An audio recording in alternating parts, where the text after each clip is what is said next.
Okay, so what is wealth? So in your own word, what do you understand by wealth? It doesn't have to be something complicated. Whether you are right or wrong, it doesn't matter. Just say it in your own word. Okay. Wealth is having money and resources in abundance. Okay. Any other person? What is wealth? I'm sure this is not your first time of hearing the word wealth. What do you understand when you hear the word wealth? So someone said wealth is having money and resources in abundance. Maybe one or two more persons, then we move on. So this is to gauge our understanding. Any other person? What is wealth?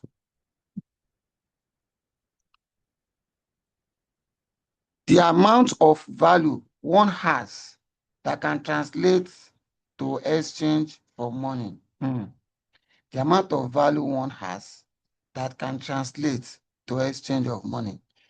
Okay. To a large extent, you are correct, but you did not mention the underlying thing that make it called wealth, which I'm going to shed more light on as we move on. But you are correct. There's no one particular definition of wealth. And wealth comprises of what you have said, but there's something underlying that you did not mention, which is the essence of this class, that underlying factor. Because if you don't understand that underlying factor, if you like have money, you may not be wealthy. If you like you know how to create value, you may not be wealthy. If that underlying factor is not there.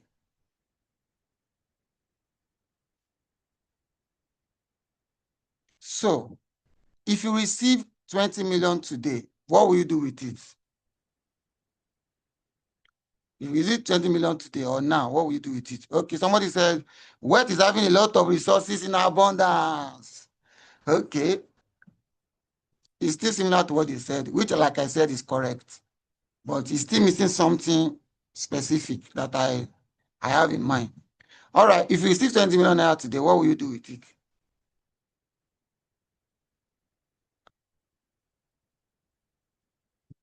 Anybody? Invest in gaps and build solutions, okay? Any other person?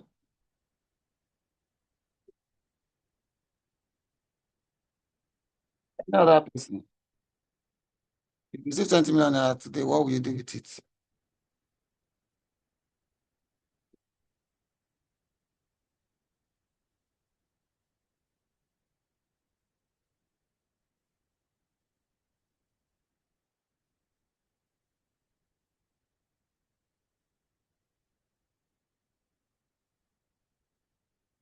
So invest in gas and build solutions. Any other person, if you see 20 million today, what will you do with it? You don't know whether somebody is planning to give you. So maybe we'll consider only the person that have answer.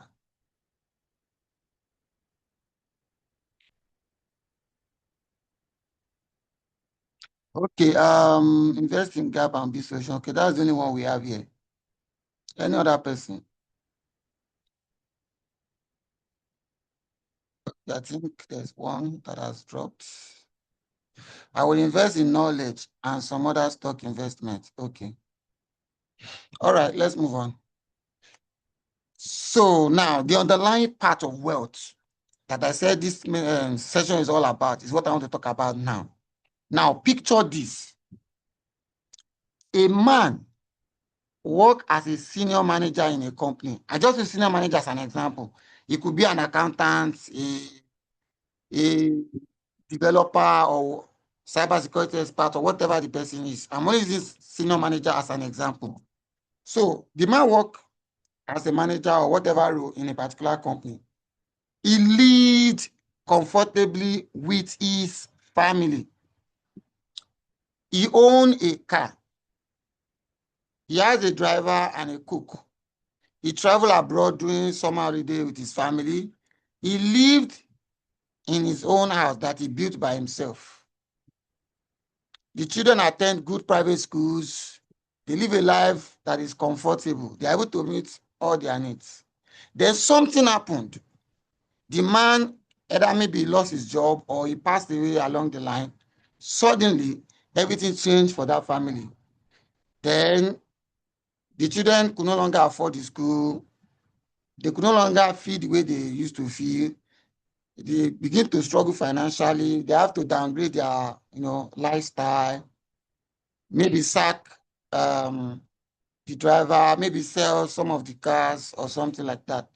Does this story sound familiar to you? Have you had something similar to this before? Maybe a family that is doing well financially, and then maybe because the father died or because the father lost his job, they could not cope again. Okay, so somebody say yes. Has any other person hear something similar? Yeah, that was similar. Okay. Now, like I said, this is the underlying purpose of this class. Is because this person in this example is financially stable. The person is not financially free. So wealth leads to financial freedom. So most times when you see some people that say, this family, they are very rich. They are rich, they are not wealthy.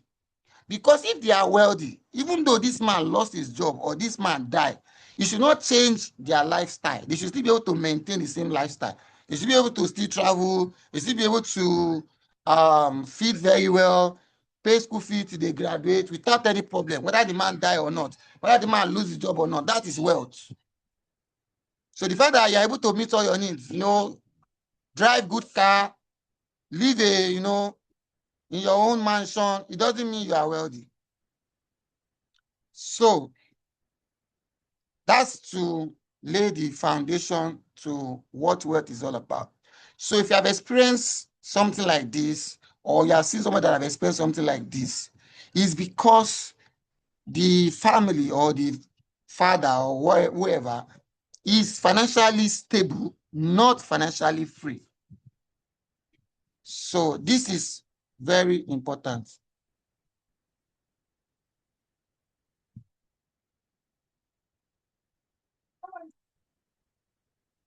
All right. So what's the difference between financial stability and financial freedom?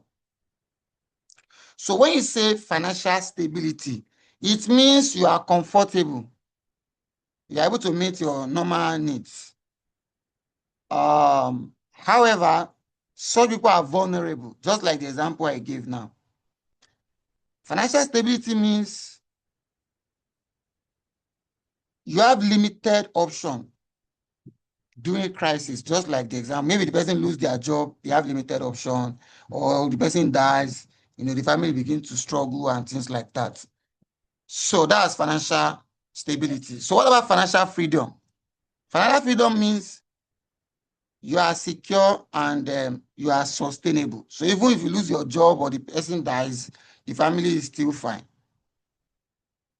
Now, in financial freedom, it means your income are coming from assets and they are protected during crisis. And your money is working for you. Those are some of the things that comprises of financial freedom. So I will expatiate more on that. And like I said, if you have questions at the end of the day, I will attend to them.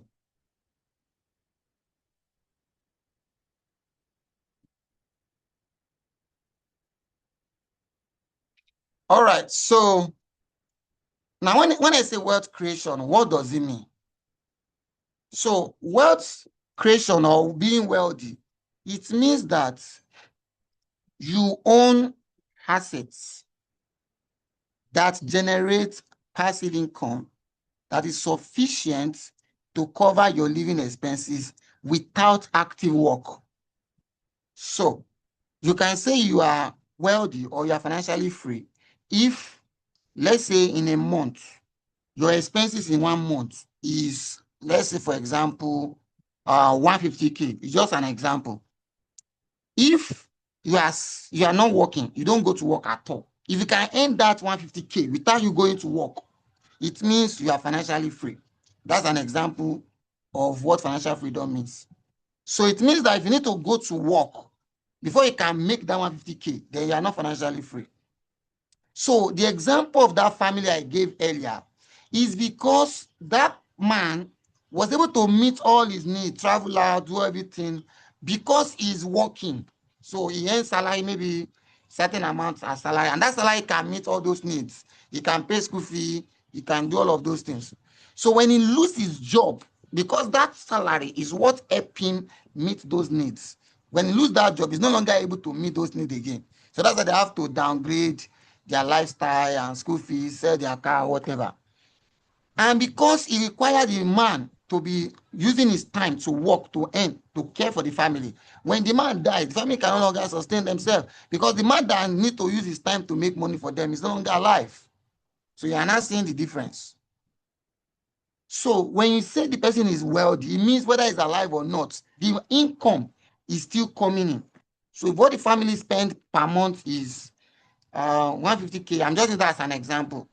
If the man can earn 150K, whether he work or he does not work, then the family will be fine. Even if he loses his job, they are still earning the 150K and he's meeting all their needs. Even if he's dead, they are still earning the 150K and he's meeting all their needs. So it means that when you are wealthy, you don't need to invest your time to make money. It means you are earning income that can meet all your needs as a passive income without your time. So wealthy people are people who have control over their time, who doesn't need to invest time before they can make money. Because if you need to invest your time before you can make money, whenever you are sick, you don't make money again. Whenever the person loses his job, they don't make money again. So you cannot see the definition of wealth, and which is lacking in some of the definition you gave. And like I said, it's not that you are not correct, but you did not pinpoint the fact that time is what make you wealthy. You're not depending on time before you can make money. So that way, if the person is sleeping 24 hours every day throughout the year, he will still live fine. He will still drive his car, still pay rent, still do everything he needs to do because he doesn't need his time to make money. That's why people like Dangote, Tony, they are wealthy because if Dangote is sleeping 24 hours today, he will still live fine. He doesn't need to work to be able to meet his needs. But you may be asking, but me, I'm not like Dangote. How can I go about it? I'm going to share that with you. But I'm laying the foundation of what wealth is all about, which I believe by now you should understand. Okay, so now I talk about you own valuable assets that generate passive income that is sufficient to cover your living expenses without active work. So you can say you want to retire when you reach this status. So if you spend 150K per month and you can earn 150K or more, it should be more actually. But let's say you can earn 150K or more per month, then that means you can say I want to retire because you'll be able to meet all your needs. Now, what are assets? Assets are things that generate money for you. So anything that generates money for you is called assets. Just a minute.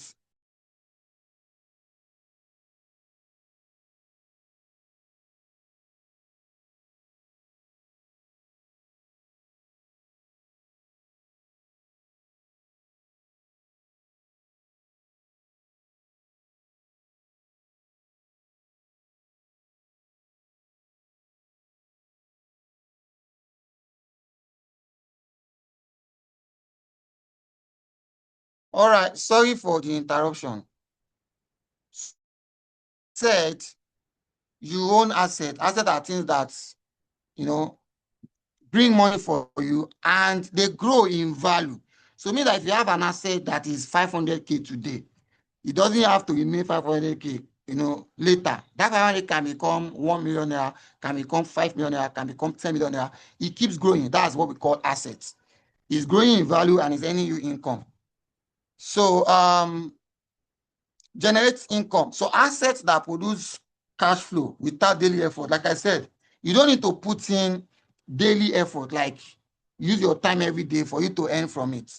So that's asset generates income for you, which is what make you to build wealth. Cover your expenses. Like I said, all your expenses need to be covered. Then work become optional and not necessary. So meaning that if you are wealthy, whether you work or not, you still be able to meet all your needs. Now, the question will now be, the fact that you can meet all your needs does not mean you should now resign and not work and just be sleeping 24 hours. That's why Dangote will not sleep 24 hours. Iliwele will not sleep 24 hours. Or Tedola and Elon Musk, Bill Gates, Jeff Bezos, they won't be sleeping 24 hours, even though they can meet all their needs. But they are not working because they need to work to earn, to survive. So that's the difference between it. So if whether I'm able to meet my needs or not, I will still work because sleeping 24 hours will not be useful to me. So I still need to exercise my body, you know, and all of that. Okay, so with that established, let's move on. People assume they'll be wealthy because of the following. Now, there are a lot of mistakes that many people are making, or there are a lot of wrong belief that they have. Some people believe that because they are religious, they pray throughout the week, you know, they are serving God, that based on that, they will be wealthy. Being religious does not guarantee wealth. Otherwise, most religious people should be wealthy. But you and I know that there are many people that are serving God in sincerity and they are not wealthy. And I'm not saying this to look down on anybody or to castigate them. It's just to tell you the reality of life. So don't see this as, oh, I'm shading them or I'm looking down on them or anything. No, that's not the goal. The goal is to let you know that the fact that you are serving God does not guarantee that you will be wealthy. Even though God might promise you wealth, you know, according to his word. But if you lack knowledge, you will still not be wealthy. That's my point. So building wealth requires knowledge, not just having faith. Some people are hardworking, yet they are not wealthy. Should you be hard work? Yes, but it does not guarantee that you'll be wealthy. Otherwise, people that are carrying heavy loads, you know, cement and many things should be wealthy by now. But many of them are not. Many will, you know, do hard labor and yet they are struggling financially. It means hard work alone does not guarantee wealth. Some people were born into a rich family. It does not guarantee that they will be wealthy. I'm sure you must have heard of people whose parents are rich, and then after the man dies, they inherit the property, and some of them squander the property. They start using it to take drugs or whatever, and they go back to square one. So the fact that somebody is born rich, it gives that person the potential to be wealthy, but does not guarantee that the person will be wealthy. So don't feel that, oh, but me, I'm not born into a rich family. That means I can't be wealthy. It's not true. Even though they are born into a rich family, it does not guarantee that they'll be wealthy. Like late MQ Abiola, where are all the wealth today? The man was so stickingly rich that when they told him about poverty, he said if poverty should come physically, he will spend poverty as part of his money. But where are those money today?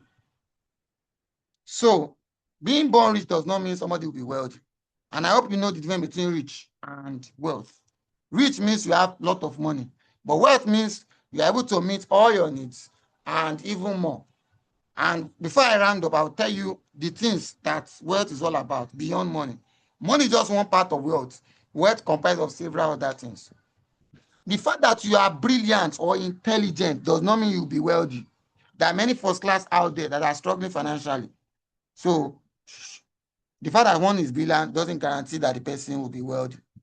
The fact that you are a person of integrity, you are an honest person, it doesn't mean you'll be wealthy. There are many honest people out there that are struggling financially. Should you be honest? Yes. But I'm just saying that honesty alone is not enough to guarantee wealth. The fact that you are doing noble profession, you are into IT, you are into tech, you are into, you know, noble profession, lawyer, doctor, accounting, or whatever it is, it doesn't mean you'll be wealthy.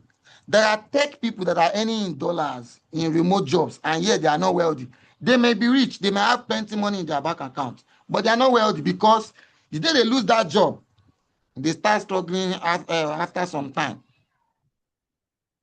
If the person dies, that remote job that is bringing him income, that it will stop. So his family cannot earn that money again. So that person is not wealthy, even though the person is earning, you know, good income from remote job. So the fact that you're doing noble profession does not mean you will be wealthy. If any part is confusing during question and answer, you can let me know.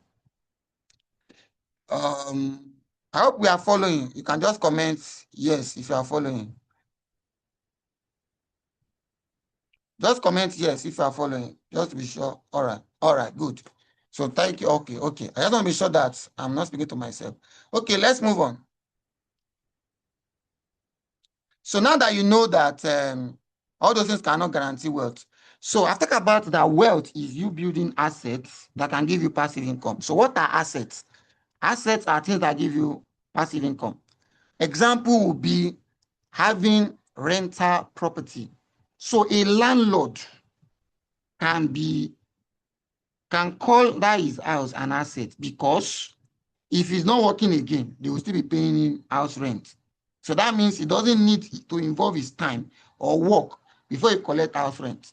If the man dies, the family can still be collecting the house rent. So property can be called an asset. However, property can also be a liability. Example, if you build a house that only you is living there with your wife and your children, that may not necessarily be an asset. Why? Because it's not bringing any income. You are not collecting any rent. It's only you and your family that is there. So in that case, it may not necessarily be an asset because it's not generating any income for you. Though the house may be appreciating in value and you are comfortable, you are not, spending the house with any other tenant that will be giving you a headache or problem. But in that regard of asset being something that bring income, you may not necessarily categorize that house as an asset. But there's a level of wealth you will have that you can afford to live in the house alone without collecting rent. That is fine. But I'm just trying to clarify the two so that, because some of our parents, they build that when you make money like this, the first thing is go and build house. If you go and build house and you are the only one living there with your family, it may not necessarily be an asset for you at that point in time because it will not generate any income for you. But if you build a house and you rent it out and people are paying you rent every year, then in that case, it can be an asset. Because whether you work or not, you will still be bringing in that income. And you see, these days, people do short let, where they rent apartment out, people just come, stay for a few days and pay. So that's also, real estate. Some people, they buy land and they rent it out for people to farm on the land or do whatever they want to do with the land. That's also an asset. But if you buy a land and you just leave it alone, it's not bringing any income. It may not necessarily be an asset. Though the land may appreciate in value, but it's not giving you cash flow. That's my point. Cash flow means money is coming in regularly. So if you buy a land and you leave it there, it will not bring any cash flow for you. If you buy a house and you are living there with your family alone, it will not bring any cash flow for you. That's my point. So if there's any things in the house, you are the one that is even spending money to fix things in that house, to pay tax for that house, and things like that. Asset can also be intellectual property. Just like Microsoft, he invented Windows, so he patented it. So for you to use Windows, you have to pay him. I can imagine how many people are using Windows all over the world. I can imagine how many years people have been using Windows. And that's why he's one of the richest people in the whole world for several years. So patenting your ideas can be an asset. Maybe you write a book, maybe you create a course that is earning you income, whether you work or not. Maybe you are earning royalty from something that you did. Those can be an asset. Then stock and bonds can also be an asset. So what is stock? Stock means part ownership of an organization. So there are many companies in Nigeria, Dangote, we have banks, we have oil and gas, and several other industries as well. If you invest in those industries, you become part in those companies. You become part of the owner of that company. So any profit they make at the end of the year, they will share it with you. So in that case, you are not actively using your time to work. So it means if, let's say, you are earning certain amounts and you are setting aside maybe 20% of your salary, that 20% of your salary may be small money. But if you do it every month throughout the year, it will be something tangible. If you put it there, then do it for another year, then do it for another year. Before you know it, in 5 to 10 years' time, that money will have appreciated in value. Two, it will have yielded cash flow for you because every year they are likely to be paying you dividend. Dividend is the profit they make. You'll be hearing that, oh, they're going to company make 1 billion, profit. This bank make 1 trillion in profit. Then they will not say how many people invest in our company. Maybe they are 50,000 people. So they will not divide that profit among them. So what you will collect will be based on how much you have there. But my point is that when you invest in those companies, you are part of the owner of the company. And you don't need to work there before you can earn from that company. You can invest in a bank, and your dividend from that bank might even be more than people that are working in that bank. So that's what we mean by assets. You invest your money in a business. As they make profit, they are sharing it with you. So even if you are sleeping 24 hours, you are collecting that money. Even if you lose your job, you are still collecting your dividend. Even if you are no more, your family will still be collecting the dividend. So that's why it's an asset, because it does not involve your time. Then bond means you give money to government and say, government, all those projects you are doing, all those roads, rail that you are building, in the country, take my money, use it, then be paying me, interest on that money. So that's bonds. The Bible says you will be lenders to nation. Many people read that passage, but they don't know that at your age, you can start lending to nation. You can give money to government of United States, of UK, of different countries, and they will use your money to do different projects in the country and pay you interest. The mutual funds, you can give your money to some professionals, and those professionals, they will be the one using their own experience, their expertise, to know which company is good to invest in, and they'll be giving you interest as well. The difference is that stock is more risky or volatile compared to bond and mutual funds. But the profit you will get from stock will be higher than bond and mutual funds. So if you want safety, like this money, you don't want anything to happen to it, then you can consider bond and mutual fund. But the interest you will get will not be that much. But if you are open to taking risk, then you can do stocks. Then you also have SaaS product. If you're a software developer, you can build a software that people can be using. As they use it, they are paying you. As they use it, they are paying you. Look at something like maybe Jumia now. Jumia, they build the Jumia website. Do you know how many people are putting their product on Jumia and on Gigi? They are not the owner of the product. Jumia doesn't own the product. Gigi doesn't own the product. But because they have the platform that people are using, people are paying them and they are making money. So that's what we mean by SaaS, software as a service. Look at Facebook. Mark Zuckerberg is not the one posting on Facebook. You and I are the one posting, and he's making money. As you are posting, people are engaging on your post. He is making money. That's what I mean by SaaS. So if Zuckerberg is sleeping 24 hours every day, he will still meet all his needs. If he died today, his family will still be fine. If he loses his job, all his needs will still be met, because that SaaS product, that Facebook, Instagram, WhatsApp, does not require him to be working 24/7 for him to earn income. So if you have knowledge, you can create a template that you can sell to people. They will just be entering their data there, and you'll be calculating their monthly revenue, monthly income, all of those things, and they'll be paying you, for those things. Or it can be the software that can do, certain things for people, and you'll be earning passive income. So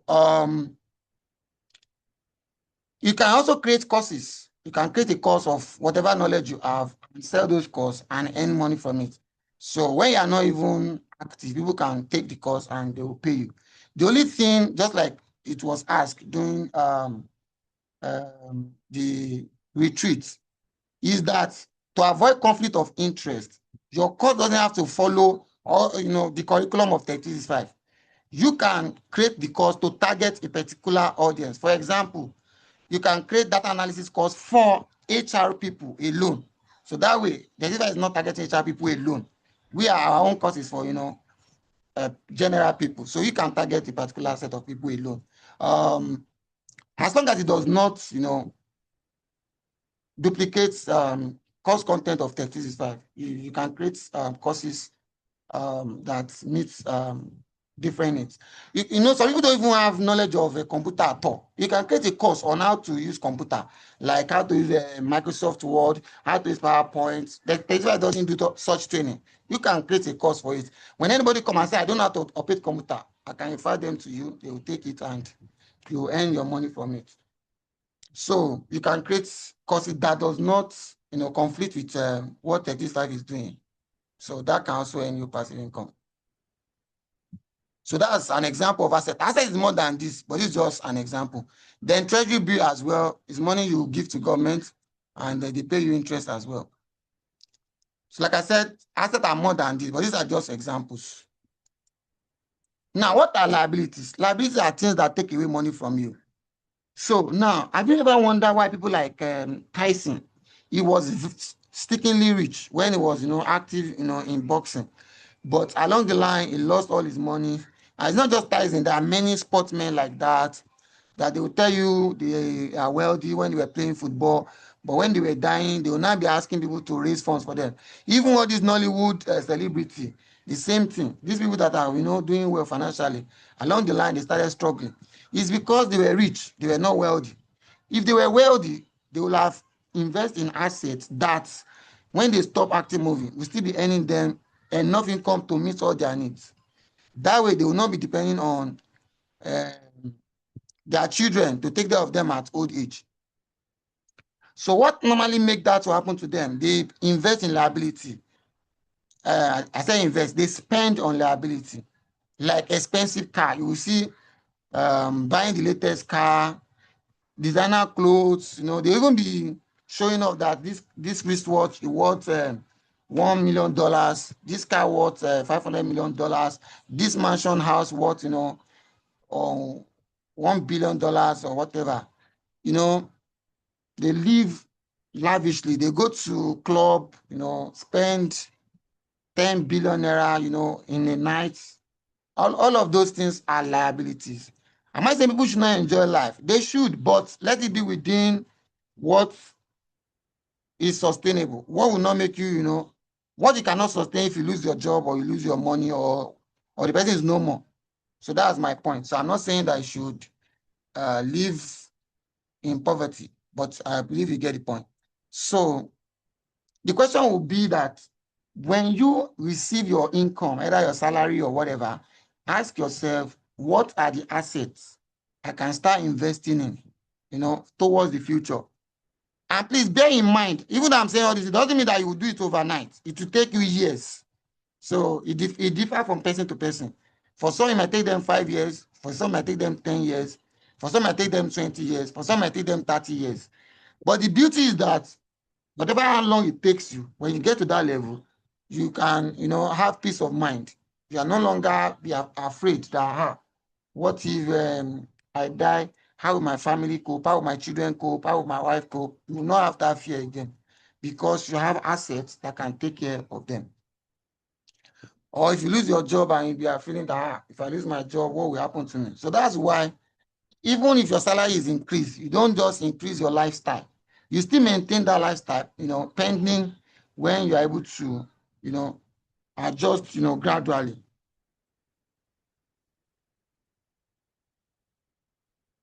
So I've talked about passive income is the money that works for you even while you are sleeping.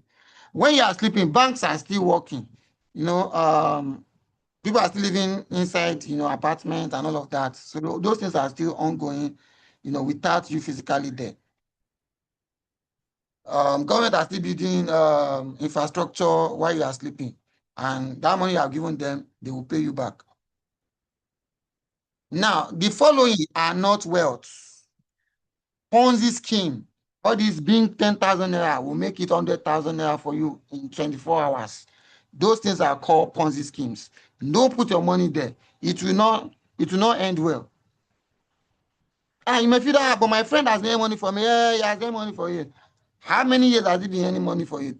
You just see that over time, those things will collapse. What happens is those that invest on time are the ones that they give money to so that they can use them to lure other people. So don't invest in Ponzi scheme because they will collapse along the line. They are not sustainable. They are not something that your family can inherit when you are old and you are gone. They are not something that can sustain you when you are no longer working or if you lose your job. Overnight riches, anything that targets you making it overnight, you want to blow, like Niger bet, gambling, lottery, those things are not wealth. That's why you see people that win lottery. Over time, they will go back to square one because they don't know what it takes to build wealth. And that's why people go to all these show, Big Brother Naija and whatever. Some of them, after some years, they go back to square one. I'm not making jest of them. Please bear this in mind. I'm not making jest of them. I'm just letting you know that these things are reality. So Ponzi scheme is not a way to build wealth. Having a mentality of get rich quick overnight, all those things are not wealth. They can make you rich in the short term, but in the long run, it's not sustainable.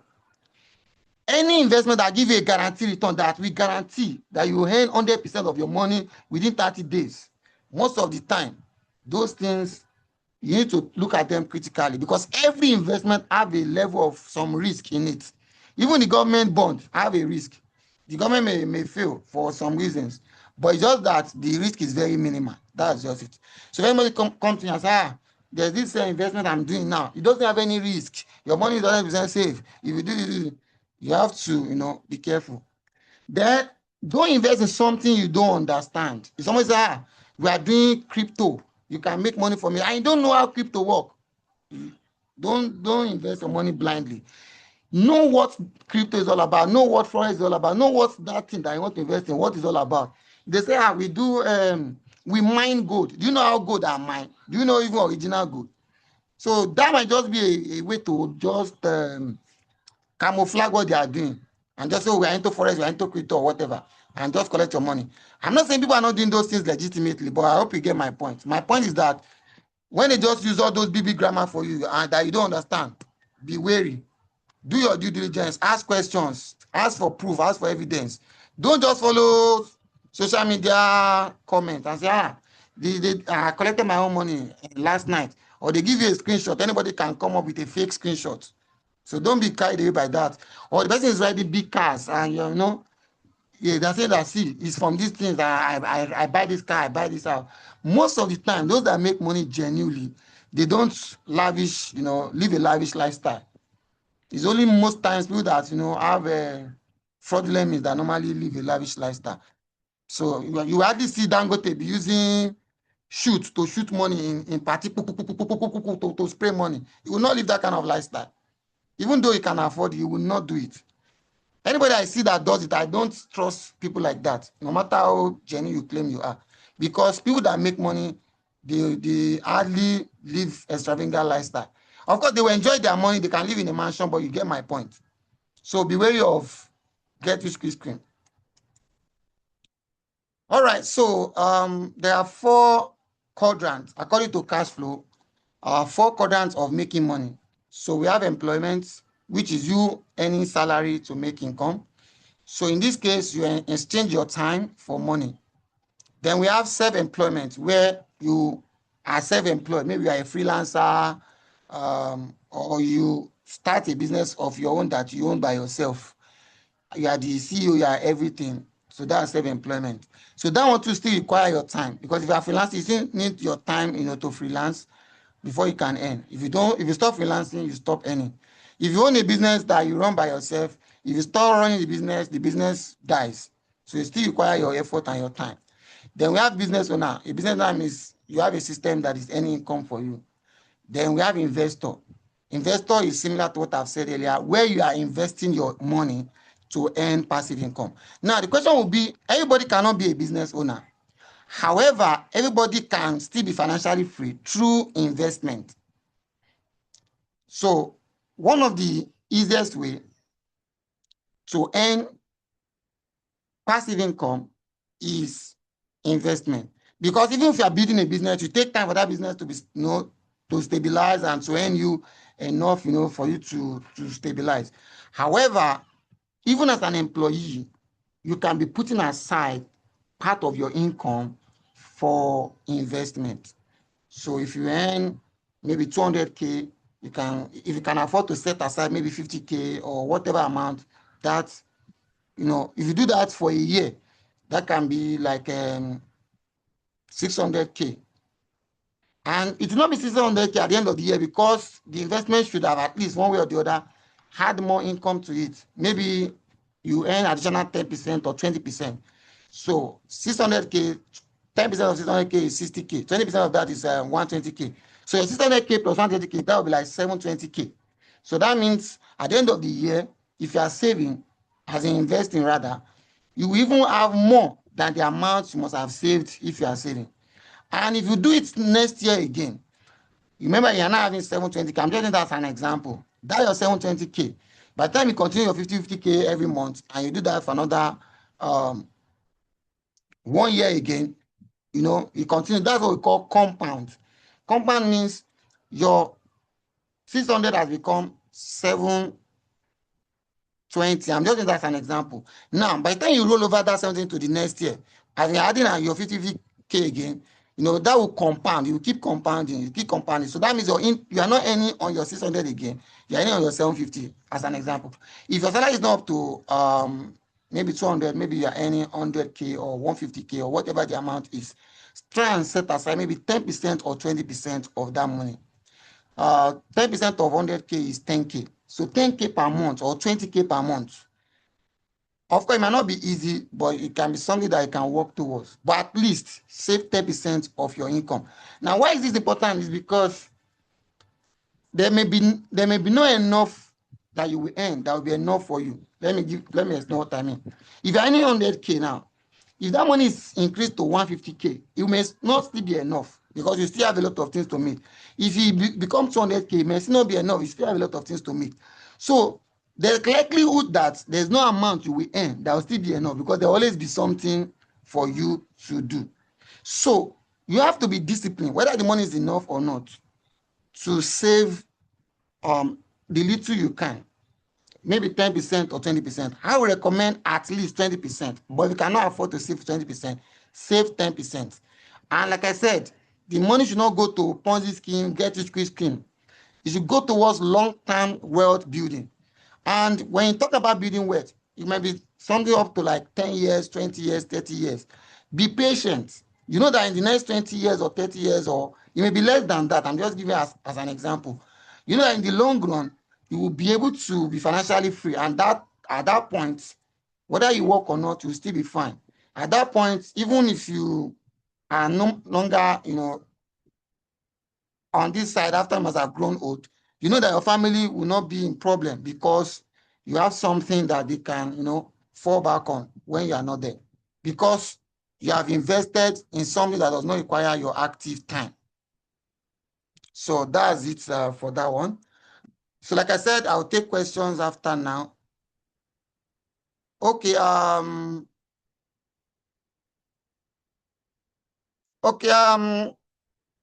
Sister Zaza has been able to join us. You are welcome, ma. So if you have any addition, maybe when I'm done, I will give time for that. But let me wrap up this session. Then I'll take question and answer. Then she can give her own input. Now, most of the time, or a larger percentage of people in this part of the continent, we focus on survival. Everybody's living for survival. You just want to make ends meet. You want to take care of your family. You want to pay your rent, all of that. There's nothing wrong in survival. Most people fall under this.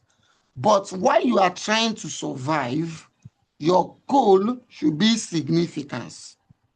So even though you are at the survival stage, don't focus on survival. Focus on significance. And what is significance? Significance is the ability to attain a level where you are a blessing to other people. Whenever I'm in church and they're praying, destiny helper, destiny helper, I don't pray for destiny helper. I pray that God make me destiny helper to other people. Because that's the level of significance. You want destiny helper to help you. That means you are still at the level of receiving end. You are still at the survivor stage.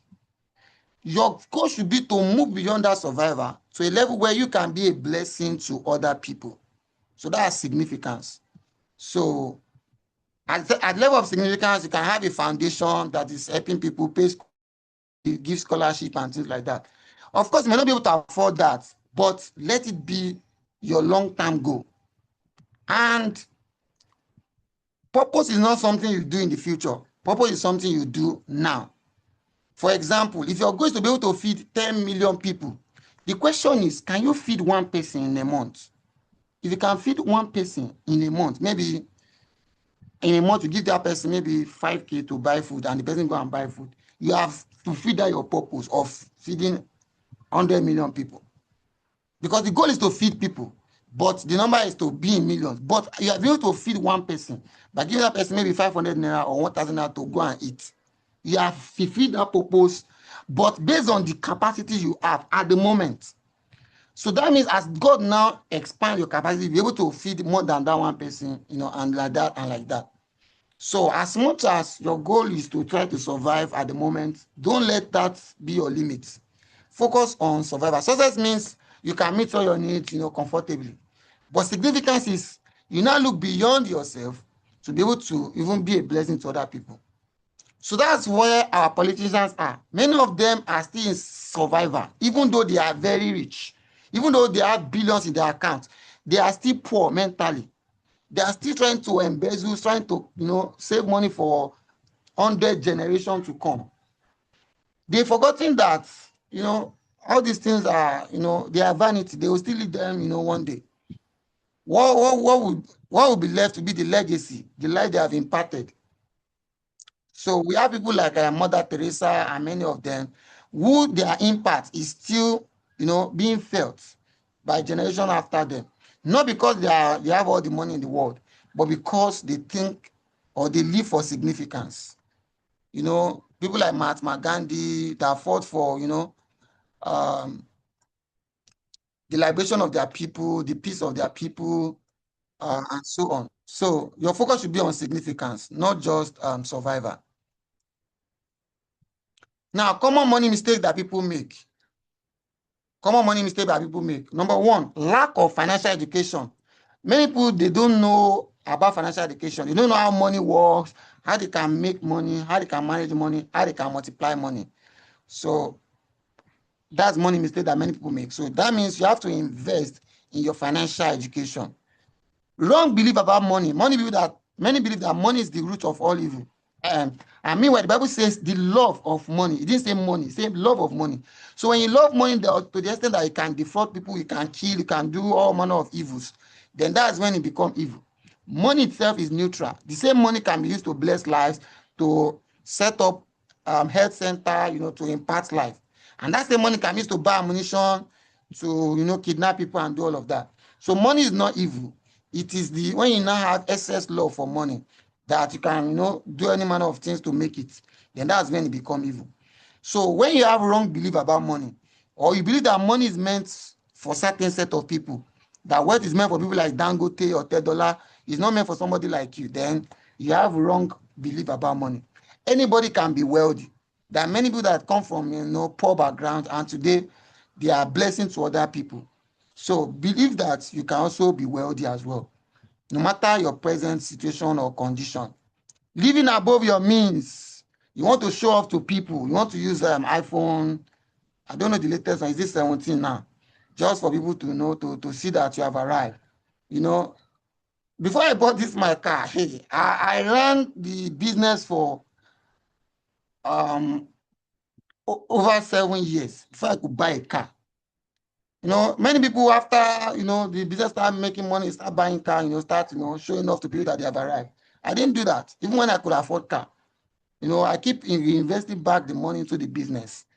So even when I talk about investing, when you invest, whatever profit you are getting, any dividend they are giving you, whether it is small or not, reinvest it back. Let it be compounding. Let it also, reproduce. At your level now, you are at planting stage. So this is not a time to show off, to live a, extravagant life. You still have a lot of things ahead of you, especially the young ones among us. So this is a time to plant. As much as you can, invest as much of your income back to assets, because that is what preserve the future for you. So that when you now want to relax, you know that you will not be under pressure, because you have resources that are catering for you without your time being involved. Debts. People borrow money to do burial, they borrow money to do wedding, to do all manner of things. I'm not saying all those things are not good, but do them within your means. That's the point. Many of us here, you are still, yet to be married. when the time comes for you to be married, my own counsel will be that you should live within your means. The truth is that when it comes to wedding, the most important thing is the blessing. Your and your partner and your family member and the person that will bless your wedding. That's the key. All those you are buying 50 million gown, or you want the whole world to know that your wedding is very expensive, is not necessary, especially if you cannot afford it. If $10 try to spend 100 billion, everybody know that now $10 be that. So you are still young. If your partner wants to put you under pressure, let that person understand. This is not a marriage counseling, but it's part of building wealth. If your partner doesn't have similar mindset with you, the person want to spend, you want to invest. That's a conflict. It will cause tension in your relationship. So if you want to build wealth, marry somebody that have like minds, that can work the vision together. So avoid collecting loan to buy car, to buy clothes, to buy gadget that will not earn you any cash flow. Ignore financial education. So many people, they don't go to seminar, they don't want to invest in books, in training, in coaching that can teach them how they can create wealth. That is money mistake for those that don't want to do it. So imagine you saying, "Oh, come for training, come and learn tech skill." They feel that, why should I spend that kind of money on tech skill? But you want to make millions. You don't know that you use investments to learn something that can help you to earn more. So lack of investing in education can also be a money mistake. Lifestyle inflation, I talked about this earlier, where whatever you are earning, let's say you're earning 200K now, maybe after some time it becomes 250K. Don't increase your income to 250. Still live within that 200K. Let that extra 50K be a bonus for you. If you're earning 100K, it becomes 150K. Let the extra be a bonus. I'm not saying it's going to be easy. I'm just saying that as much as possible, if you can, save it. If you cannot save all of them, at least save maybe 30 out of the 50. You can add 20 to what you are spending so that you can sustain you. But by all means, try and don't increase your expenses immediately your income increases. Avoid Ponzi scheme. I've said that. Invest. Some people invest without knowledge. They don't have knowledge of what they are doing. They just put money. Just because the person is your friend, just because the person is somebody you trust. See, when it comes to investment, there's nothing like trust though. What I mean by trust is that the person is my long-term friend. Based on the person's advice, that's why I'm investing. That's the wrong way to invest. Invest because what the person is telling you is sound, is backed up, is reliable, and not because the person is your friend. Even a pastor can tell you to invest in something that will crash, because even the pastor lacks financial intelligence. So don't invest just because your pastor says so or because your friend says so. Invest because you have done your own due diligence, you have done your own research, you have asked as many questions as you should ask. You have known the risk involved in what you want to invest in. And based on that informed decision, that's what you are doing, not because he's my friend, he's my brother, he's my uncle. Anybody can give you wrong counsel, but it's left to you to still make your decision. All right, so wealth creation journey, own assets across industry. So as you are investing, as you are saving, as you are building assets, don't put your asset in one industry alone, because anything can happen to that industry. Example, maybe you decide to buy stock and you're buying stock in bank alone. If anything happens to bank, maybe government brings some law and it affects bank, you'll be affected because that's the only industry that you invest in. So you can invest across different sectors of the industry, so that if this industry is affected, you have about 2 or 3 other industries that you have invested in that can at least sustain you. Invest across geography. All your investment should not be in Nigeria. God forbid. We are not praying for anything to go wrong, but anything can happen to the economy of any country at any point in time. Look at Ukraine. Somebody that have billions of dollars as investment in Ukraine, when that war starts, that person will be, affected greatly, because that's the only country the person have investment. So investment should move beyond just a country, because anything can happen to that country, so that at least the other country, you can still be earning income from there. And next, compound interest. So as your income is coming in, be investing it back. That's one of the mistakes many landlords make. They just collect rent, spend it. They don't use to renovate the house, make it look good. So the house starts dilapidating and they still want to be earning from it. And people will start saying, yeah, I can't collect this kind of property, you know, this and this, this and that. So invest back the money into what is bringing that money so that I can even bring more, so that I can be sustainable. Continuous financial education, you know, take more courses. If your salary at the moment is low, ask yourself, what can I do to increase my current income? Is there any skill I can acquire that can make me earn higher salary? Then invest in that and increase your salary. Diversify across currency. Don't earn in just one currency alone. If you're earning in Naira, if the value of Naira keep dropping, then your value of your investment will keep dropping. So invest some in other currency as well. So reinvest your return. I've said that. Save at least 20% of your income. I am sorry to say this, but it's just to drive home my point. Some people, they don't fail in paying tithes, which is very good. They pay 10% to their church every time, but they don't pay themselves anything. So that's my point. So there's someone that has been faithful in paying tithes, 10%. Ensure you pay yourself another 10% or another 20%. That's 30%. Then you live with the remaining 70%. And if you're not somebody that pays tithes, at least that 10% should have paid for your tithes. Invest it somewhere. So I hope you get the point. So saving 20% at least of your income is your journey to wealth. Like I said, it might take time, but as your salary is increasing, you increase your investment as well. Or as you earn more passive income, you increase your investment as well. Build valuable relationship. Another way you can build wealth beyond just you investing alone is you having valuable relationship, having a mentor, having a coach that can coach you, that can give you strategies that can help you earn more. Then having quality friends, such that if you see an opportunity, maybe real estate or whatever opportunity is, and your money is not enough, do you have friends that you can call on and say, Mike, I have this opportunity. Do you mind, being of support? Then this is how I'm going to pay you back. Do you have people like that, in your circle? If you don't have, you might need to be intentional about, building people like that. And don't be somebody that you are just building friendship just because when you need their help.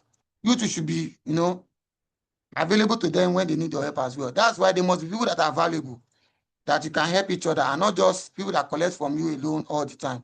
So I believe that with this few points of mine, I'll be able to convince you and not confuse you that wealth is not about how much salary you earn. You can earn billions and yet you are not wealthy. So what is the difference between riches and wealth? Wealth is more than money. You being physically healthy is part of wealth. You being mentally healthy is part of wealth. Having quality relationship is part of wealth. Growing your career is part of wealth. Having financial peace is part of wealth. So it's more than just money. So relationship, your physical, your mental, your career, your finance, your spiritual, all of that are wealth as well. So that's where it differs from riches. So some people are so poor, all they have is money, like our politician. They have money, but they are not wealthy because mentally they are poor. So all of these are what comprises of wealth: spiritual, physical, mental, financial, career, relationship, and so on. All right, so if you have questions, you can bring them now. Do you have any question? You can type it in the chat or you can unmute yourself. Does the session help you in any way? So what's your biggest takeaway from the session? You can unmute yourself or you can drop it in the chat. What are the key things that stand out for you from the session? Do we pick anything at all that you like to share with us? Anybody? I understand better now why I don't have money. You are working for international company. But yeah, I'm happy that at least it's able to open your eyes that it's not just about how much you are earning. It's about what you do with what you earn. And don't put all your investment in volatile investment. Forex is volatile. Crypto is volatile. So don't put all your investment there because anything can happen to crypto anytime. Anything can happen to Forex anytime. So diversify. Put some in crypto and Forex. If you believe in it, then why put others in stable once, so that if anything happen to that one, at least the stable one can still watch your back. It was insightful. All right. So any other person, what did you pick? Somebody pick that he knows why he doesn't have money. Any other person, what did you pick from the session? Okay, Ma, you can go ahead, Ma. Good evening, everyone. Thank you. Great facilitator. God bless you. Thank you. I've learned so much. My name is Hadassah Rita Isaac. Hello? Yes, we can hear you, Ma. Hello, are you here? Yes, we can hear you, Yes, we Ma. can hear you, ma. Thank you, ma. Okay, please don't mind me. A call is coming in at the middle of the meeting. I was having issues. I think it was the network issues. But I'm really, really, really blessed. I just want to, I'm not adding anything, but just to re-echo some of the few things. And I want to encourage you. I'm a stockbroker. I'm a qualified accountant. I'm an investment advisor. And I want to encourage you that while he was one talking, some of the things he was mentioning, because they're very useful and very key at this point. I want to encourage you also that please don't jump to go for the big investments. I know that there's always the hunger to say, oh, now I've heard about investments.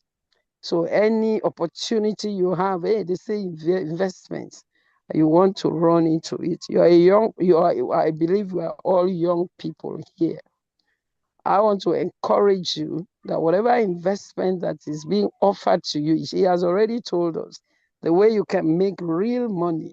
I believe that creating wealth is making money when you are sleeping.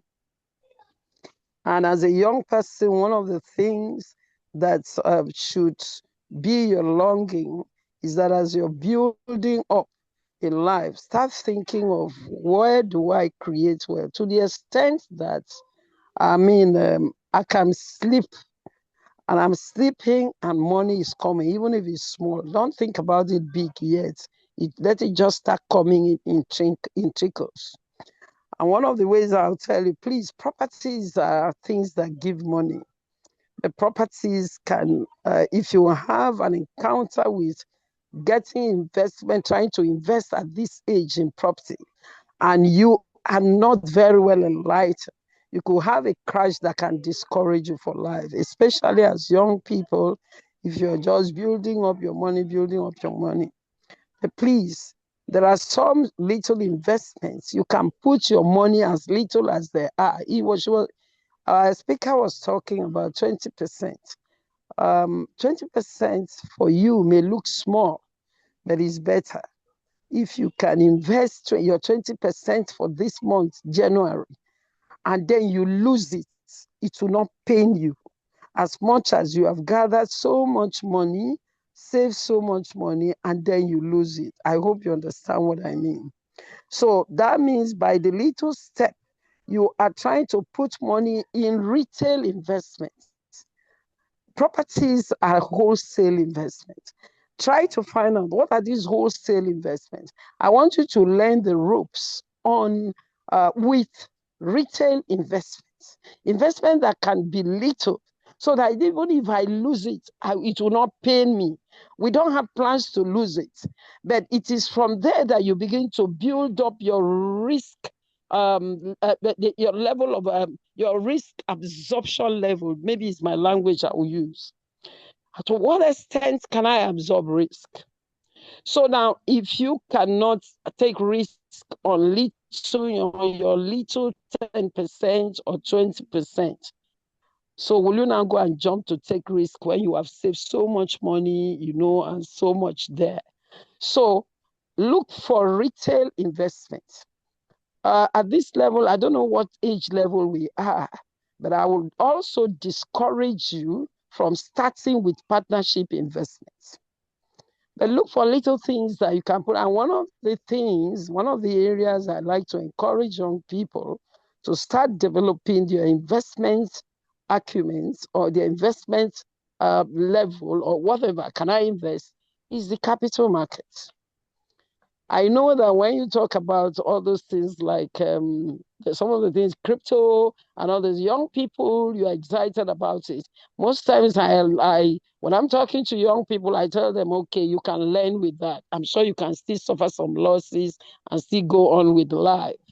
But also, don't keep losing. Come today, while you're investing on all those, your crypto, Forex, still keep dropping something as little as 3,000 in capital markets. Yes. You wonder that, you see all these people like Otedola and they don't go to them and all those big names of Zenith people and all of that. You can still own shares of company that they own by buying just little. And with that little, you keep growing it. You keep growing it. He has told us about diversification. Don't put all your eggs in one basket. But you try it here, you're putting little here. Then also, he did mention something about what do you call it? Investment, that's education, a wealth education. Find out what are those people in insurance doing? How do I make money from them? Even if it's little. Find out what is the capital market saying. Find out, read. See, the Google is available. There are questions you ask your AI these days. They will tell you about the Nigerian capital market. They will tell you, they will give you a lot of information so that when you are now talking to a professional and he's saying something, you already have some little. Again, don't be too greedy at the beginning. Don't be just too greedy. So just try to say, okay, I put in some 30. If I put in some 30, at the end of the year, if you have invested 600,000 and you could say to yourself, 300,000 is a social investment, 300,000 is a social investment, then you begin to weigh also what return, measure your return and see, can I be patient with this one? Yes. Another thing you will need in investment is patience, and it will pay you. Don't be in a hurry to dump your investments. Don't at the same time, because do a lot of research to know, should I dump and move? Don't be in a hurry to. There are some investments that may not look very lucrative today, but in the future, it will become very useful. You have so many years ahead. I was talking to a retiree today. I've been in investment advisory for many years. And I know some people, they just wait for retirement before they start talking of investment. At that point, they're under pressure. But I have young people like you now, don't wait until when you're retiring. There's still many years ahead. I have people whom I've been advising for. I've been in investment advisory since 1999. And I have a lot of clients who, over time, while they were working, they were investing small. And today, they are retired. And they're even in this season, their income from what do you call it, dividend alone, some of them get more than 20 million a year. And even in this time, 20 million still makes a lot of impact. So you can imagine the great future that you have. So don't wait till the last minute, or please just relax and try to be versatile and try to learn most of these things our facilitator has told us. Please go back and look at them and then teach yourself and then learn from others and then listen to professionals. You cannot be a professional in everything. You still need for professional, what do you call it, advice. Thank God in Nigeria, people don't pay for professional advice. It's almost free, because that's why when he said attend seminars, there are some seminars that you'll attend that are free, even in your churches or around you, and they're telling you the truth. But most times, because it is free, a lot of us don't take it seriously until we make terrible mistakes. So please, I will encourage us. You invest in the capital market, you can invest as low as, like I said, even 3,000. Some people even 500 naira. Those days, in the capital market, the least unit of shares you can buy is 100 units. But now they allow you to buy even 1 unit of share.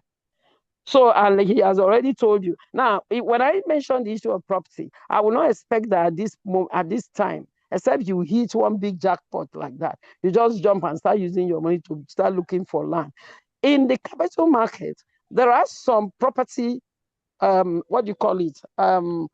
Companies that are rates. into property. Yes, real estate. So you can buy some of their shares, even if it's small. That means you still be making income from real estate in that level until you have grown it and you are big. And then, when they're talking, it gets to a certain level. Actually, you can start looking for bushes somewhere to buy land that are cheap until when maybe civilization gets there, you make money. There are people who make such money along the way. But in the capital market, you have fun. If you want to buy oil shares, they are there. Banking shares, he has already told us, don't put all your money on banking shares. You come, you think about diversification. You pick this one so that when one sector is down, you're like, okay, I can hold on to my investments on the other sector. You learn more about the capital market. Some people may tell you, oh, market used to crash. Even just like that, your crypto used to crash also. There's no market that doesn't crash. Crashing means the prices went down. And if you had no dead need of money by that time, you have no business selling, except the company itself is shutting down and you got to know. You get it. Sometimes in this system, even when companies are shutting down, they arrange for you to be paid. It's only in the old system that, are you getting it? People lost a lot of things. There's so much to say, but thank God for this session. And I know that when you ask more questions, our beloved facilitator will still have some answer. And along the line, you could always ask questions. God bless you. Yeah, thank you very much, Ma. We are grateful. So do we have any question before we wrap up for today? So only Nathan told us, okay, Nathan and Sheon gave us feedback on what they have learned. So do you have any question? What apps do you use to invest in capital markets? I have worked with a stockbroking firm before, so I use them. So they are called TRW stockbrokers. They are at Lagos Island. Sitarita also work with them. So if you are interested, you can contact her. She would talk you through the investment process. But if you want apps, then we have Bamboo, we have Shaka, we have several of them, but Bamboo and Shaka is they are both good. I hope that answer your question. Please don't treat capital market as forex, so where you buy, when the price go up, you sell. When the price come down, you buy. I will not advise that one. Invest for a long time that, okay, this Dangote company, I think they are reliable. So I want to invest in Dangote company for the next 5, 10, 20 years, or depending on you. But don't let it be gambling. When the price go up, you sell. When the price come down. For me, that's not how to build wealth. You'll be making money, but I will not recommend that for wealth. Wealth should be something you are working for long term and not just buy, sell like Forex. So I hope that answers your question. Okay. Trove, yeah, Trove is also okay. Trove is also okay. Trove, Bamboo. There are several registered stockbroking firms as well. So they are all okay. I learned that to build wealth, the goal should be to move from survival to significance. Oh, okay. What you learned from today. So any question? Do we have questions? Is there something you want me to clarify on, or I did not talk about that you want to ask about? Anything like that? If God bless the company and at the end of 2026, the government give you bigger bonus, you know where the bonus should go now. You shouldn't go to Christmas. At least for this one, you might have spent this one already, but going forward, you know what to do with it. Yes, Caleb, go ahead. Good evening, sir. Good evening, everybody. Thanks for this very insightful session. So I have a quick question, and in the process of building wealth, how do you handle disappointments? So in terms of maybe your investment going down the drain, maybe not something out of your control. I mean, what's the best way to deal with that? That is my question, sir.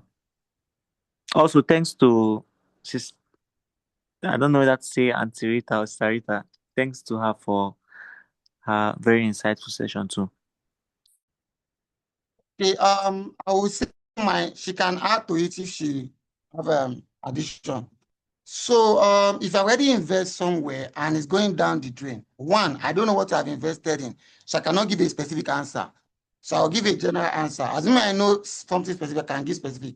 So for general answer, that investment that is going down the drain, is it something sustainable? Example, let's say you invest in GT Bank shares, maybe you buy it at 20 naira, and the price is now 5 naira or 10 naira. Because GT Bank is sustainable, they are not going anywhere, to some extent, then you don't need to bother about your investment. But if you invest in something that is not sustainable, maybe you invest with your friends or a Ponzi or whatever, or something that you know is not sustainable, in that case, I would say remove your fund, at least cut your losses if it's possible to remove the fund. But if it's something that cannot remove the fund, then just leave it like that and try and start another investment and move on. I've invested when I was not learned, as in when I was still ignorant. I've seen friends, I'll give them money to use it for investments, and the money will be gone. Now, there was one that I did. I think I gave him certain amount. Then he started playing funny. Now, the money pained me because that was like all I have back then. But what helped me was that I was able to move on from that quickly. Because if you keep focusing on how this person is owing me, this person is owing me, the energy and the mind you should invest in making more money and invest, you will still be using it to fight for the past. So if where you have put that money that is going down the drain, if it's something that you cannot recover back, my advice is from this night, forget that you ever have that money and start focusing on how you can make another one and start another investment. It is painful, but I'm telling you the truth. That will help you better by channeling that your energy, your mindset, your mental ability into the future and forget about that one. But if it's something that you can still recover the little you can recover, put it in something more sustainable and move on from there. If it's something like reliable company that have temporary downtime, leave it, it will come back up.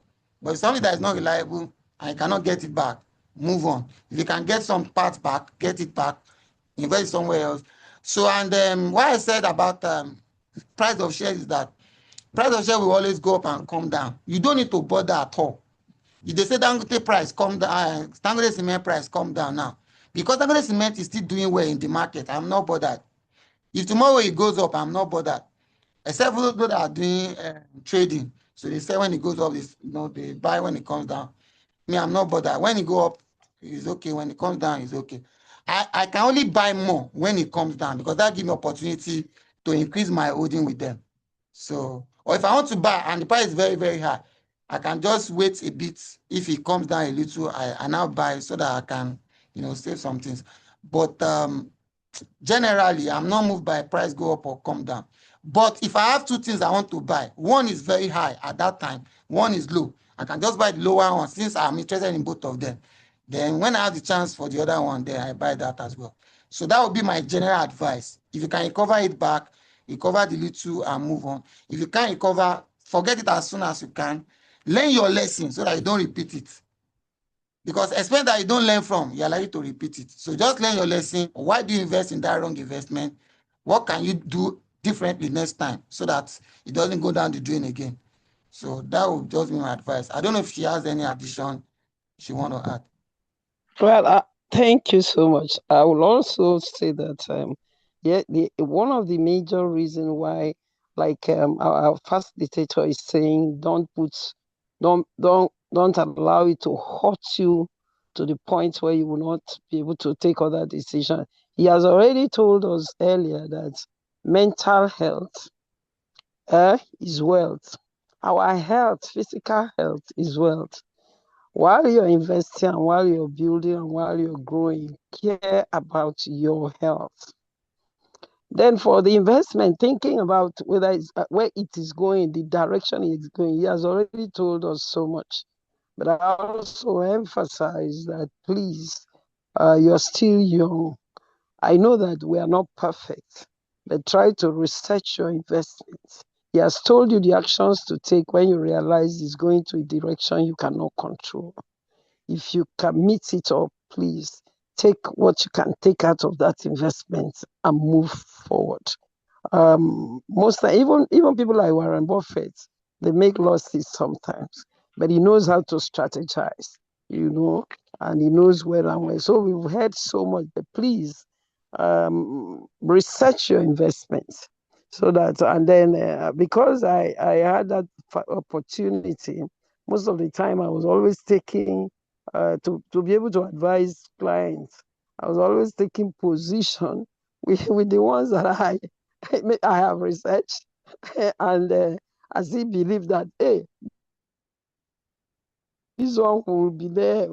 Are you getting it? So I will not go and run into the one that I've told you to buy tomorrow. They pack up. Are you getting it? Because for some of us who are investment advisors, you that are investing, if you make a loss, it will affect me that is advising you. Okay, so I have that disposition. So please, so what I do, I like to investigate. You call it research. So please help yourself. You're a young person, but even if after research and you still find out that, along the line, because situation can change, please don't allow it to affect your mental health or even your relationship. I want that thing he told us about relationship, building relationship is core. And if you have heard stories, you find out that much of the time, people who have relationship issues, especially in the business world, oftentimes it has to be disagreements with money or maybe business failures or something. So, to what extent will you allow, even if the business is going down, just because somebody advised you, or maybe you're in partnership with somebody, or because you put in your money there and somebody failed you? Please, when you get to a point, try to still mend relationship. Relationship, you can be. That is an aspect of wealth that many people miss out. Relationship. By the grace of God, it has helped me over the years. Because at times you just run, like he told us, you could have a situation you want to do something now and you need money. Who will you call? Maybe it's somebody you have fought with just because there was one disagreement over some old money. Are you getting it? And you refuse to mend relationship. Please, money is good, but the love of money is evil. I even tell you, part of the reason why you may even lose money is because this particular money that you're losing, you love it so much, you make issues so much out of it that you forget that there's a future, that there's this same relationship can still bring you money in future. So please, several ways, a lot of things affect our wealth making. Wealth making, like he told us one headline there, is not all about money. It's not about you. I tell you, there are things, that relationship that you have, that are more than money, more than money. So how do you sustain those relationships? Please. So even if and it will happen more terribly if you're losing a business and you think somebody took you in there and I will not forgive this person. I will not, please, may the Lord help us. So we will not break that relationship because, and again, another thing I will add, as you're growing older, because that was why I told you earlier that at this early stage, begin to learn with little things. That when you have made a few mistakes along the line with smaller money, it gets to a point you become more cautious. You start believing God more for things that, please don't let it fail, because at the age you are now, you may still be able to lose some money and pick up. But there are some age you may get to, boy, you lose some kind of money and you may not be able to recover from it. It's happening to a lot of people. And why? Because maybe they're financially not literate to a certain level. So please, all of these things, you pick them up small by small. God bless us. Okay, let's have Sean. That may be the last one, but if anybody have, you can let me know. So if there's no one, then we can take that and wrap up for tonight. Yeah, Sean, let's have you.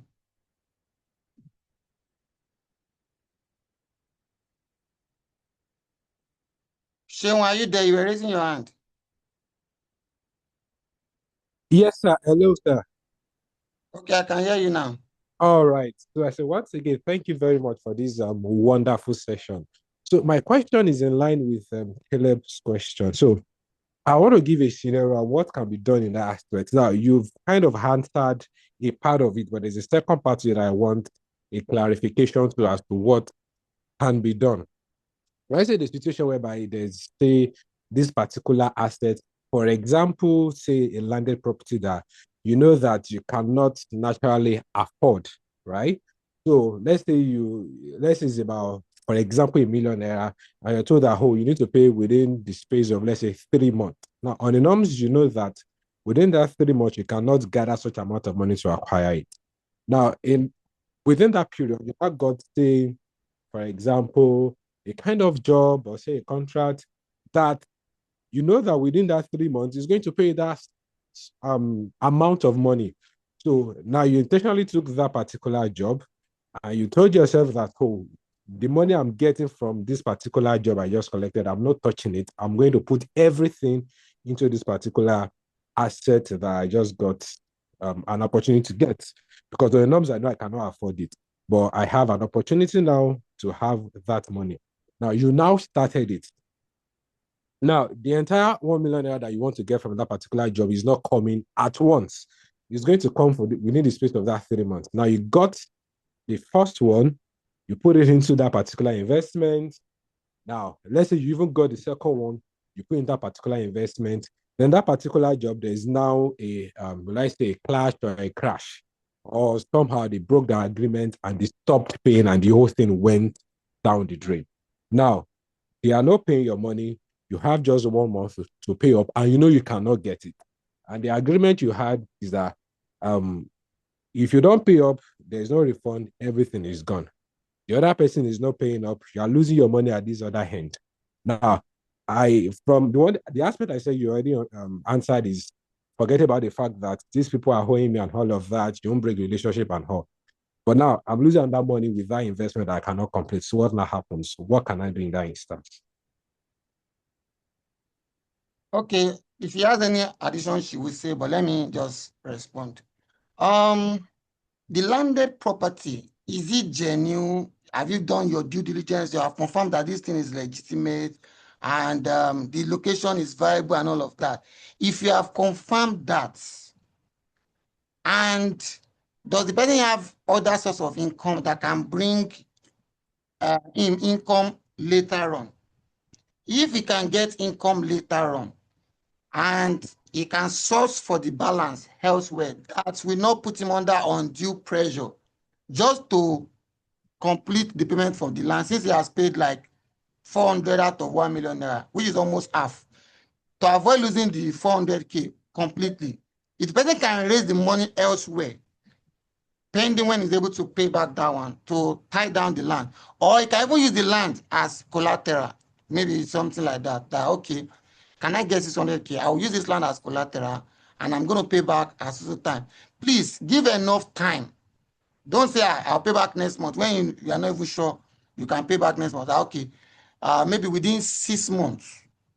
If you feel that within that period you can at least rally around and save and do that. If that is possible, you can explore that option. I believe that is clear. So you look for a loan that might not have high, interest. If possible, free interest loan. Maybe somebody that trusts you, that will be willing to give you that loan and that can give you enough time to pay back. If that is possible, you can explore that option. If that is not possible, they have already agreed that they are not going to pay back. So that means getting the refund is not possible. And you don't have money to pay up from your own pocket.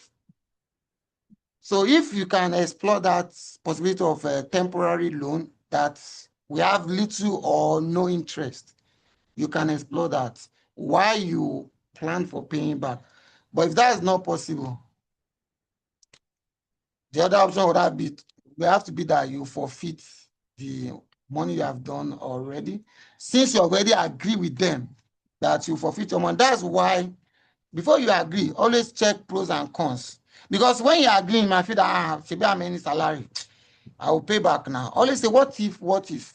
Even that what if is not because you are expecting that the salary will not come, but always think,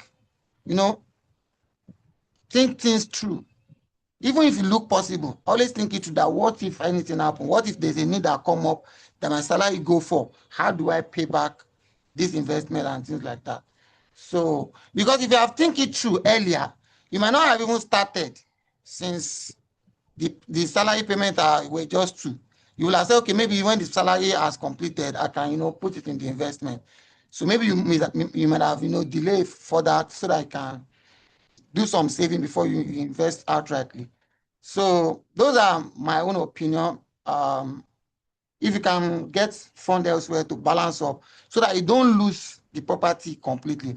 But that will be if and only if that property is genuine, you have done your due diligence, because somebody that said they will not pay you back to some degree, it's too harsh condition. So that's, I want to be sure that is the property even genuine in the first place. They may put that condition there so that they can even make you forfeit your money when you are not able to pay back. Some real estate people do that. They will say pay in 1 year, but when you default, they will not pay back, things like that. They put those conditions there because they know that not everybody will be able to pay back, so they can chop their money. So be sure that it's genuine. If it's genuine, you are sure that you have done your due diligence and everything. Try and see there's a way you can raise the money. You don't have to raise the money from one person. Maybe you have like 4 friends. If they can give you 200, 200, 200, and you can, space it like within 6 months to 1 year, you can raise that money and pay them back. If that is possible, consider that option. If it's not possible, and you don't have any other way to raise it, then you just have to move on. So I don't know if she has any addition. Yes, Seun, that was a good one. I want to believe that that situation is going on already. So at this point, if it's going on already, thank God for what our facilitator has shared with us. But I want to say, if it has not happened, if you remember when I mentioned that at this stage, I will not expect you to be running to go for properties.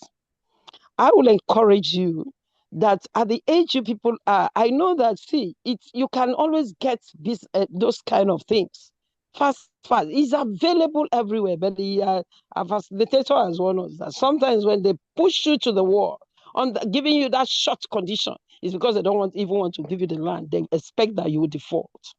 Now, I am advising, please have some other little savings before you go for all those big property things. Okay, look at this scenario, Seun. If you have that business coming and you know you're expecting that 1 million and you getting it and you're targeting that plan, one of the comforts that you would have been receiving also is that, yes, that's where you're expecting and they're going to pay you the money in bit, but you have maybe an investment in shares that you can easily dispose in case, like he said, what if? Now, what if? Don't put yourself in a balance. At the age you people are, please, don't look to put yourself in a balance where you're thinking, I'm going to get that money from that person. I'm going to get that money from that business. Then I'm going to get that particular thing, so that people will not dupe you and take your money away on that short things. Let it be that this little investment that we are talking about, I used to say to people, investment in shares, maybe you will say this stockbroker woman, is what do you call it? Because over the years I've studied it, I've found out it is a retail investment. Small, don't your small savings. What if you just have something like in your portfolio, you have shares that is, maybe you look at it, is up to 2-3 million. Or maybe 1 point something million, and somebody is going to pay you about 1 point something million somewhere where you're going to use to target a particular property, and then what if it does not finish paying me? I can turn to this other smaller investment that I know I can easily sell to use it so that I will not lose out on this one. One of the things I want us to know in wealth creation is this. If you have some little assets that I can easily dispose, little ones, you have greater opportunities, because you see opportunities will come like this, that they need quick money and for bigger those opportunities, and then you can turn around to your little investments. and say, let me dispose and pick up this opportunity. Do you know that if you even have some of those things in maybe shares are one guarantee. These companies that are doing that, our system is not, they say we are having crisis here, but a lot of company shares are doing well. And so you see, you need to even travel abroad. And you need, at this point, you have done everything, you're raising money, and then the last thing is just maybe even to buy ticket. And you know that you have been you've been building up a portfolio somewhere that you can easily dispose. At that last minute, even, see, please, I want to tell us, avoid bank loan at this age. Avoid it. Because you just be working for some people. You'll just be working for some people. When they finish with you, you will not tell yourself, you weigh, what have I really, like I used to say to people, even if you want to start small business, don't start it with bank loan. If you cannot manage it with the little money that you have, and start with it so that you learn the ropes around it, and you just start to go and take one loan, or you're depending on one uncle, that you well, if your father is very rich, he can leave something for you. If your family is very buoyant and then they can share money, please, they can do it better. However, what if? So build up businesses. Build up so that when it comes to the big property, that big property, people will not dupe you. If they want to dupe you, you have money to move on. Now, what about even getting that land? And after you've gotten that land, and you need to do something fast on that land. If not, Omanile will take it up again from you. And then, are you going to borrow money for that? I want us young people, please, I know do it fast. We want to do this get rich fast. But I can say, build up, thank God for this thing. And I know it's an eye-opener. I just believe that our facilitator, because it's a training environment, once in a while will bring up things like this. Don't think of just jumping. They will take your money. They will dupe you. They will push you to the wall. At that point, you will be like, then you know this other man that now was owing the 1 million and maybe the business crashed. That is the man I'm telling you that don't go and fight him. Because he too, he didn't know that the business was going to crash. That's why he didn't pay you. And so because of that, he didn't pay you. If he knew, he wouldn't have gone into, are you getting it? So those are some of the things that you do, and you are praying along, and you're saying to yourself, I'm not saying that it's good to be forward. Yes, but also tell yourself, where am I going to build small ones? So when opportunity comes, bam, I take it because I have the money. Not the first point of call is to go and call a friend. Or the first point of call is to go and think that that business, that man is owing me. He must pay my money because I want to use it to go and get so thing. You will just begin to fight everybody on the road. That's my opinion. All right. Thank you very much, Ma. I believe that answers your question, Shion. Victor, do you have any question? Yeah, do you know that I've not asked question? If you have, you can ask. If you don't have, you can stop here. Just to wrap up, when you're investing, ask yourself, how liquid is the investment? So what does that mean? One of the disadvantages or the challenge of real estate is not liquid. So if you want to sell a house now or a property, there's no guarantee that you can sell it within 1 week or within, you might be there for 1 month, might be there for several months, and you're still looking for buyer. So how liquid is that investment? It's also very, very important, because when you need money urgently and your investment is not liquid, you will be forced to sell it at a discount price, because we will see that you are distressed, you need that, money urgently. So it's good to have some little cash somewhere, so that in case you need urgent need, you will not need to go and liquidate your investment. You can use that cash. Then aside you having cash somewhere, you should also have liquid investment that if you need to sell it and in 2 days you should have that money, you should be able to do that. So that's the kind of investment you should focus on also, not just long-term alone, like real estate that is long-term and that is not highly liquid. So that's the advantage stocks have over property. So if you buy shares of a company, I think they have even reduced it to T2 now. In 2 days, you should have your money if you sell it. And that's why not all stocks you should buy. That's where knowledge comes in. So people will say, this investment, these stocks, the price was 10 naira in January. in December it is 5,000 naira. Now you go and put your money there. That's the wrong way to buy stocks. Don't buy stock because the price is going up or coming down. That's why I said I won't support trading. Look at all the company in Nigeria. If they say there's somebody that you should give all your money to, which company will you give it to? That is where you should put your money. Then if you have not put your money there and it has grown over time, and it's okay, let me diversify to another one, then you can consider other option. So one of the things why I recommend stocks for people is because it's liquid. Liquid means you can stop it any moment in time.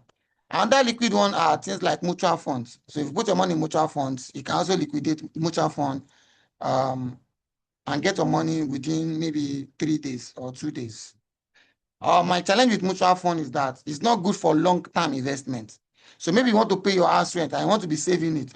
You can be putting it in mutual fund so that it's liquid. I can collect it anytime, and it's giving me little income pending when I need that money. So you should be having that kind of instant fund, for urgent needs. Why you invest in stock for long term and then you go into real estate and any other one. So I hope that helps. So yeah, thank you for joining tonight. We'll be doing this from time to time. It won't be about investments, maybe other things next time. And if you have certain area you feel you want us to talk about, you can let me know. We might consider it when we are deciding on what to talk about, at another time. So we do this for our students as well. That's the mentoring program we normally put them in.